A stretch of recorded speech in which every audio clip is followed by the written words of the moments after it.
Hello everyone, heads hotels stocks में एक बार फिर बहुत बहुत स्वागत है। फ्रेंड्स, बात कर रहे हैं मेट्रो ब्रांड्स के लिए। 18 जनवरी 2024 का लेटेस्ट नोटिफिकेशन है और आज इनके Q3 2024 के नंबर्स डिक्लेयर किए गए। बात करेंगे किस तरह के नंबर्स यहाँ पर देखने को मिल रहे हैं।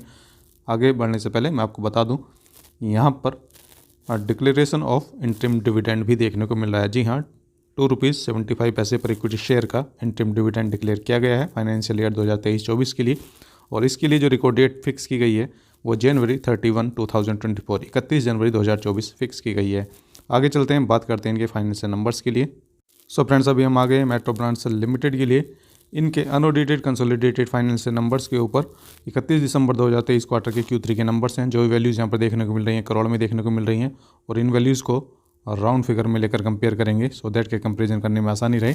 ये आपके इस क्वार्टर के यानी कि Q3 के नंबर हैं, ये लास्ट क्वार्टर के Q2 के और ये लास्ट ईयर के Q3 के नंबर्स हैं। रेवेन्यू फ्रॉम ऑपरेशंस को यानी कि इनकी सेल को कंपेयर करेंगे सबसे पहले क्वार्टर ऑन क्वार्टर बेसिस पर।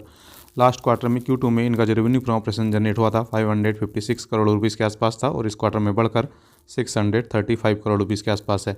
So quarter on quarter basis पर इनका जो रेवेन्यू फ्रॉम ऑपरेशंस है वो यहाँ पर बढ़ा है और लगभग 12.4% ये बढ़ता हुआ नज़र आ रहा है क्वार्टर ऑन क्वार्टर बेसिस पर। और अगर बात करें इसी रेवेन्यू फ्रॉम ऑपरेशंस के लिए ईयर ऑन ईयर बेसिस पर, सो लास्ट ईयर के Q3 में इनका जो रेवेन्यू फ्रॉम ऑपरेशन जनरेट हुआ था 599 करोड़ रुपीज़ के आसपास था और इस क्वार्टर में 635 करोड़ रुपीज़ के आसपास है। सो ईयर ऑन ईयर बेसिस पर इनका जो रेवेन्यू फ्रॉम ऑपरेशन है वो भी अप हुआ है और लगभग 6% ये बढ़ा है ईयर ऑन ईयर बेसिस पर। आगे चलते हैं, बात करते हैं इंपॉर्टेंट पार्ट के लिए यानी कि टोटल एक्सपेंसेस के लिए। टोटल एक्सपेंसेस को कंपेयर करें क्वार्टर ऑन क्वार्टर बेसिस पर तो इनका जो टोटल एक्सपेंस है Q ऑन Q बेसिस पर 8.17% बढ़ा है, जबकि इनकी सेल 12.4% के आसपास बढ़ी है क्वार्टर ऑन क्वार्टर बेसिस पर। सो Q ऑन Q बेसिस पर एक्सपेंसेस यहाँ पर लिमिट होते हुए नजर आ रहे हैं। और अगर बात करें इसी टोटल एक्सपेंस के लिए ईयर ऑन ईयर बेसिस पर, सो ईयर ऑन ईयर बेसिस पर इनका जो टोटल एक्सपेंस है वो यहाँ पर बढ़ा है लगभग 11.93%, जबकि इनकी सेल हमने देखा था 6% के आसपास बढ़ी है ईयर ऑन ईयर बेसिस पर। सो एक्सपेंसेस यहाँ पर हैवी होते हुए नजर आ रहे हैं ईयर ऑन ईयर बेसिस पर। आगे बात करेंगे यहाँ पर प्रॉफिट फॉर द पीरियड के लिए यानी कि नेट प्रॉफिट के लिए। नेट प्रॉफिट को कंपेयर करेंगे क्वार्टर ऑन क्वार्टर बेसिस पर।